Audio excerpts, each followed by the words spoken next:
Chapter 19. A Brave New World. Our 5 horses continued on through the dark of night, a small, flickering blue light leading their way. I couldn't shake the feeling that one of the Baron's lackeys would come for me if we stayed in that town, so we ended up leaving in the middle of the night. I wasn't planning on having us keep pushing on until morning, though. We'd go just far enough to get out of the Baron's territory, then make camp in the forest or something off the main road. That way the Baron wouldn't have any authority. He didn't stand a chance if he wanted to try and take me away by force anyway.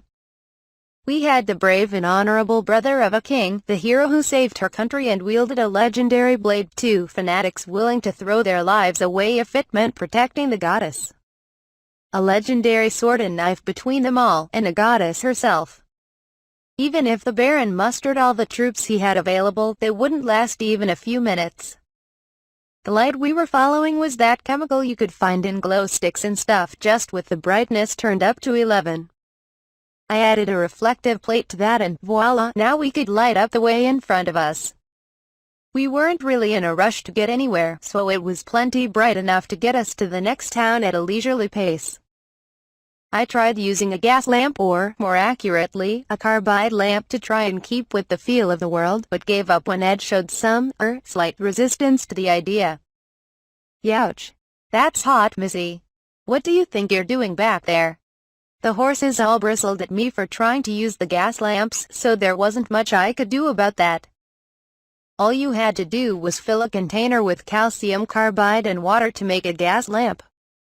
And if you stuck a valve on it to control how much gas was released from the chemical reaction inside, you'd have yourself a simple, compact, and long-lasting light source. I thought it was the perfect time to use them, but it seemed Ed and the others thought I was just horsing around. Hey. Horse puns. Maybe it was because I didn't go for your traditional lamp with the cover on it, but instead the ones used for fishing that had the flame exposed. Personally, I had my own idea of what those lamps looked like in my head. A long pole with a sturdy rubber band attached to one end, a lamp in the other, while strolling about in the river at night and trying to see what you could fish up. I know they banned them in most places back in Japan, but this is a whole different world. Alright, I'm totally gonna try doing that at a river sometime. Maybe the next time we make camp by one or something. I still thought they were the best when it came to cave spelunking or fishing. But considering that I had the power to create potion containers with whatever features I wanted to have, it didn't even really matter if it was a glow stick or lamp or whatever. I wasn't about to try and force my tastes on anyone. After finally making it out of the Baron's territory, we kept on moving forward for about an hour until we picked a random spot to veer off the main road and set up camp. Everyone was nice and full now, so after we all downed healing potions, we made sure to get Ed and the other horses all taken care of. I scattered some of my homemade bug repellent about, pulled out my bed from my item box, and hopped onto it with Belle to catch some sleep. This bed had really come in handy over the years, I tell ya. Oh yeah, and just to make this clear, I make sure to air out the mattress and sheets in the sunlight, and to wash and change the sheets too. Now that I think about it, this was the first time in 5 years this bed finally got to pay a visit back home. We may be running away in the opposite direction this time, but I'm looking forward to sleeping on you forever and ever, good old bed o' mine. As for Fran and the boys, they were already curled up on the grass. I made sure to give them some blankets from my item box, which I'm sure was more than plenty for warriors like them who were used to roughing it on the battlefield. A few days later and we made it across Brancot's borders without incident.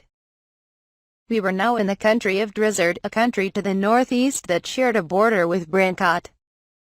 There weren't any border checks here, but there were supposed to be some once we reached the first town. It was a heavily fortified city with walls surrounding it on all sides. It wasn't like they were on bad terms with Brancot or anything, but it was another country's territory.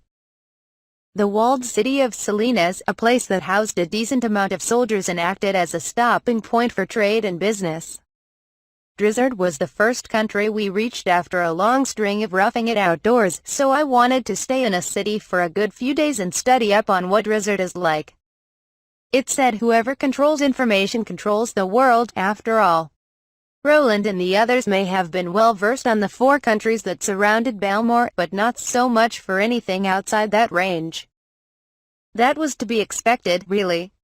Even if they did take the time to learn about the political affairs of other countries.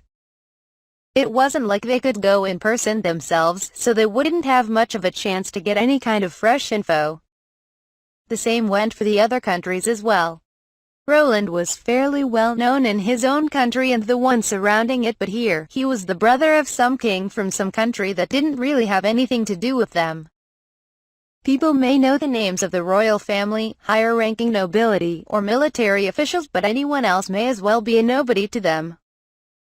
The name of the protector of the goddess still hadn't quite reached that far, and, in fact, the name Fearsome Fran was more famous than the other title I'd given her. But considering how young Francette looked now, there wouldn't be anyone who would think she was the same Fearsome Fran in the war against Alago from all those years ago. Not to mention Francette is a pretty common name, too, sorry to say. The same went for me as well. Considering how long ago this happened and how old I looked now. My appearance definitely wouldn't match up to the rumors about me, though the countries surrounding Balmore should already know that much. I had plenty of different variations in what people called me, too. Just like how Celestine's name was also known as Celestines or Celestia and all sorts of other variations. I was also known as Carol, Cowl, Demonized, Executioner, and a whole bunch of other nicknames. It was exactly like what happened when you played the telephone game with people. But what's with those last 2? There were also a ton of girls who were given my name over the past 4 years. It was almost blasphemous to name your child after a goddess, but it was no problem if a goddess had taken on a human name because she liked the sound of it. There were plenty of people out there who were hoping to gain even the tiniest sliver of favor from the goddess, which explained the name's sudden spike in popularity. That was why Kaoru, Carol, Cowl, and all those other names that sounded similar had suddenly become a commonplace name in this world. Though it didn't seem like there were any parents who wanted to name their kids Demonize or Executioner. The fact that people called me an angel and a messenger of the goddess was actually pretty well known as well, but not enough that those nicknames became proper nouns or anything. Anyways, what I've been trying to get at after that paragraph's long explanation is that we wouldn't need to make fake names for ourselves from here on out. The word may have already spread that I'd left Balmore, but it probably wasn't the same for the king's brother and Fearsome Fran being with me as well. Roland had been trying to stay out of the limelight in the first place to support his brother, King Serge, and it wasn't like Balmore wanted to let everyone know that their most powerful warrior wasn't home. If you think about it, we probably stood out much less as a bunch of aristocrat siblings, plus some extras on a pleasure trip rather than people on the journey for the sake of a 12-year-old girl, which meant it was better for hiding my true identity. 3 of us carrying swords wouldn't be strange at all considering we had no entourage of guards to protect us, and that included the fact that 2 of them looked decidedly knightly. Right, looks like I'm giving the goddess/angel thing a rest for the time being. I wasn't the czar of the roaring potion trade in Balmore anymore, but the sheltered daughter of some lower-class aristocratic family on a journey to study what it was like out in the real world. I'd be taking this opportunity to make some money while I was at it too. I'd already made a killing selling my potions before, but it never hurts to have more money, especially when you just happen to have an item box with infinite space inside of it. If I ever ended up with money to spare, it might even be a good idea to start investing in Alago's shipping industry, or maybe even start up my own shipping company. Oh, yeah? Back when I was a kid, I always thought that Tsar was Russian for bizarre, and they just shortened it like it was their slang or something. It was only around middle school that I found out what it really meant, not realizing that it wouldn't make sense in the first place since they probably had a different word to say bizarre. God, I feel like such an idiot whenever I remember that. I don't even want to think about it. But anyway, it's time to put my cringy past behind me and start a brand new adventure. Eventually, we spotted something that looked like walls far off in the distance. So that must be the walled city of Salinas. This was the third country I'd visited since reincarnating in this world, and the first town was waiting just ahead of us. Though I technically haven't been reborn, since I've got a completely different body after Salinas made me younger. This is more a reincarnation than just being transported to another world. Just saying. Alrighty, let's get out there and do this. We'd finally arrived at the walled city of Salinas. It was a surprisingly simple task getting inside. All we had to do was get in line, then say where we came from and why we came to Salinas.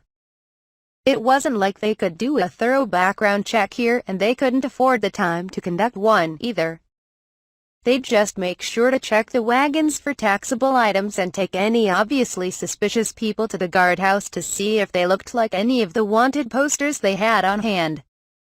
With Roland giving off the aura of an elite, Francette looking like a knight, me looking like some kind of aristocrat's daughter, and Emile and Belle looking like our escorts, there was basically no chance of them stopping us. We're from the household of Earl Adon from the Kingdom of Balmore. I'm traveling together with my siblings to other countries in the pursuit of knowledge. That's all it took from Roland to get us through. There wasn't any guard who dare meddle with an aristocrat from another country. We'd obtained permission from the Earl himself to use his name should anyone pry, so there shouldn't be any problems there. Not that there was ever a chance of that happening, though. Even then, while we said we were with the Adon household, that didn't necessarily mean we were Earl Adon's kids or anything. If we were just employed there, we could still technically say we were with them. So long as we at least acted the part, it wouldn't be a problem. I didn't want to lie, so I made sure to get 1 copper coin from the Earl before heading out as an advance payment for all the stories I'd tell him when I got back. Since he paid me to do so, that meant I could proudly state I was officially employed by the Adon family. Done and done. Woohoo! Our first town in a brand new country. The people who heard me shout smiled as they looked our way. Roland and Francette's smiles, however, were more on the right side after hearing me get so worked up. Lighten up. Putting your feelings into words just makes you appreciate it all the more. I look like a little 12-year-old girl anyways, so there's no problem with me getting a little excited, damn it. First things first, we needed to find ourselves an inn. We'd be in trouble if we put that off and ended up not having a place to stay. We couldn't really go for any hoity-toity places, but it'd also be strange for us to go to somewhere that was too cheap when a majority of our group were girls. Right, let's try and find someplace somewhere in the middle of the fanciness scale, then. After asking a bored-looking lady for recommendations, I finally settled on an inn after watching people coming in and out of it. Excuse me, do you have any rooms? We need 2 doubles and 1 single. Like hell I'm gonna get stuck in a room with one of these lovey-dovey couples. Yep, you got it, the lady behind the counter answered. After running her eyes across us, she had a look of pity when she stopped at me. I don't need your sympathy, lady. The sun was still high up in the sky. We could find something to eat and gather information after it got dark, so I was going to take this time to do some sightseeing around town. Roland and Fran were sharing one room, while Emile and Belle were in the other. I knew they were young and all, but we all huddled together to sleep when we were out camping anyways, and Emile and Belle had known each other since they were kids, so I couldn't just tell them what to do now. With them all in their rooms, I snuck out to take a look at the town. It's not much different here from the towns in Balmore. I mean, I knew this wasn't some country on the other side of the ocean or anything. And it wasn't like crossing some invisible borders would suddenly cause the weather and plant life to change out of nowhere. The people's dialects and mannerisms were pretty much the same, too. Even border lines would change slightly over the years, though it'd definitely take some time before that happened. I'd have to travel a little farther if I wanted to get that elusive, exotic country feeling. I walked through the town, checking out the market stalls and their prices before coming across a slightly more run-down street. As I walked along it, I suddenly found myself with 2 men standing in my way. Turning around, I saw another two had blocked off the path behind me. These weren't some sneering street thugs but some men who actually looked like they meant business. Yeah, it doesn't look like this happened by chance. They were totally aiming for me. Well, crap. What do I do now? And that was how I ended up in a cell. There was nothing I could really do about it, especially with my twigs for arms. Even if I tried to resist, they would have just pinned me down and made me regret it. My automatic defenses may have kicked in if they tried to stab me, but so what? Even if they didn't, I couldn't really resist if they had me held down anyway. Having them twist my arms or getting punched would still hurt, you know? I'd had some pretty painful experiences here, falling down or getting my fingers caught in doors and stuff, but Salinas' automatic defense system hadn't activated then. Also, if I was wrong and that defense mechanism didn't activate every time, then what? What if it turned out Salinas just happened to be looking by chance when that crazy guy with the knife came at me last time? I was too damn scared to try risking my life just to see if that was true or not. I was pretty sure the people who caught me didn't really want to kill me, though, which was why I let myself get captured without putting up much of a fight. They wouldn't be able to get any money out of me if I was dead, after all. There were plenty of chances for me to escape, so I wasn't too worried about it. But that was where the real problem came in. Sniff. It hurts. I want to go home. It wasn't just me who was captured. It looked like they hadn't gone after me because they knew who I was, so why then? These people probably saw me as a 12-year-old girl who belonged to the family of a wealthy trader or some aristocrat. Since I was staying at the inn, that meant I was either on my way to Brancott or I'd just come in from Brancott and was on my way to Drizzard. That also meant I shouldn't have any connections in this town, so even if the people I came with tried looking for me, they'd have trouble finding their way around. If they could run away with me over the border, then there wasn't anything anyone could do. My conclusion. They were just your average girl kidnapping ring. I mean, there were only girls here, and cute ones at that.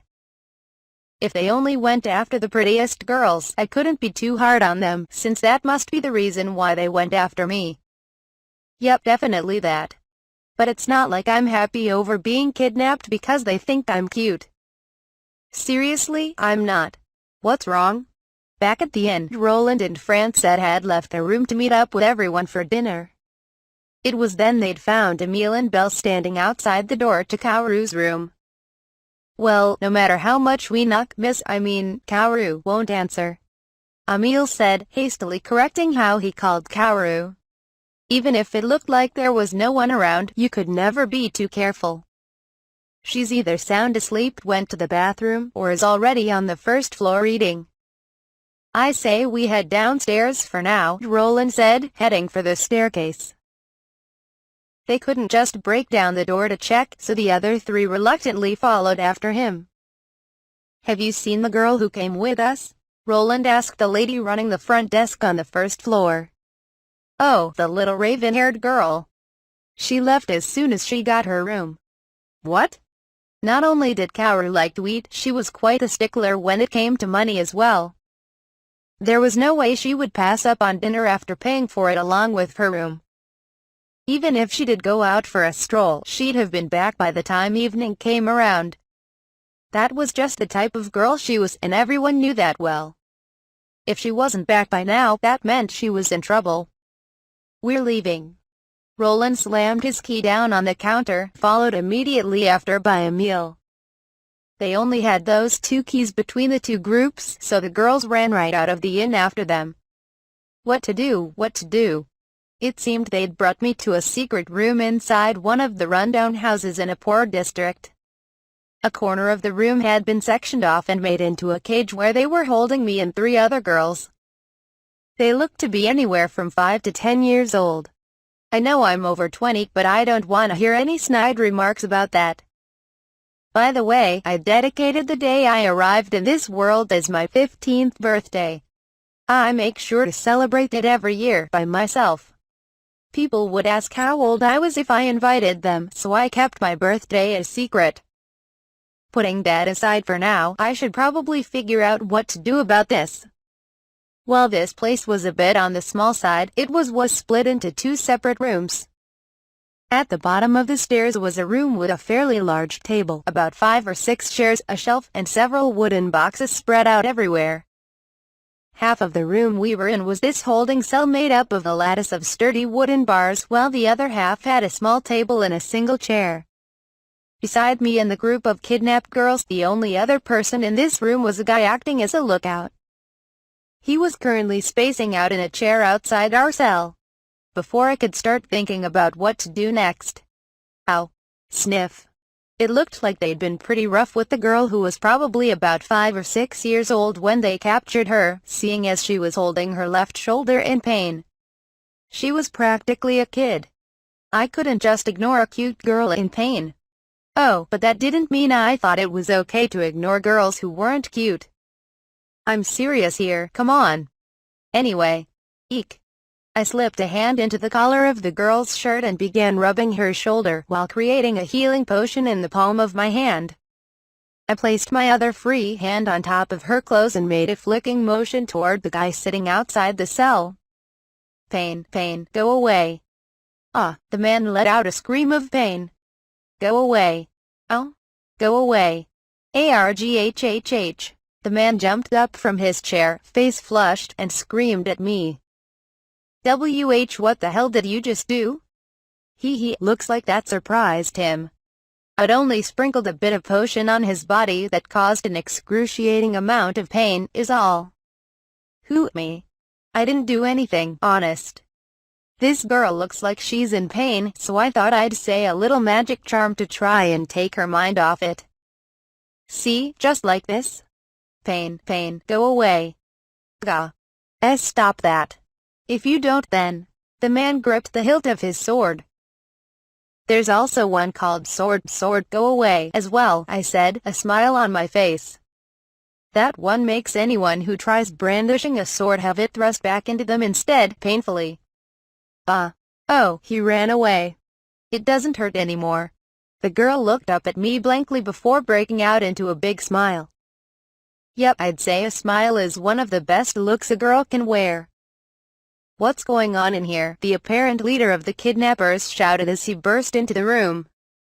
He wasn't one of the 4 people who nabbed me. It looked like he'd been waiting here on standby instead. He was someone in his early 30s and actually looked to be a relatively normal person.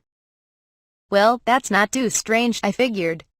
I'd heard only the underlings for yakuza and gangs tried to act tough and pick fights, but the higher-ranking members actually look pretty normal. Outside of work, they generally acted like ordinary people as well. It wasn't like they were going to go around staring daggers at their wives or daughters' friends even if they were gangsters. They just happened to have a bit of a harsher look in their eyes.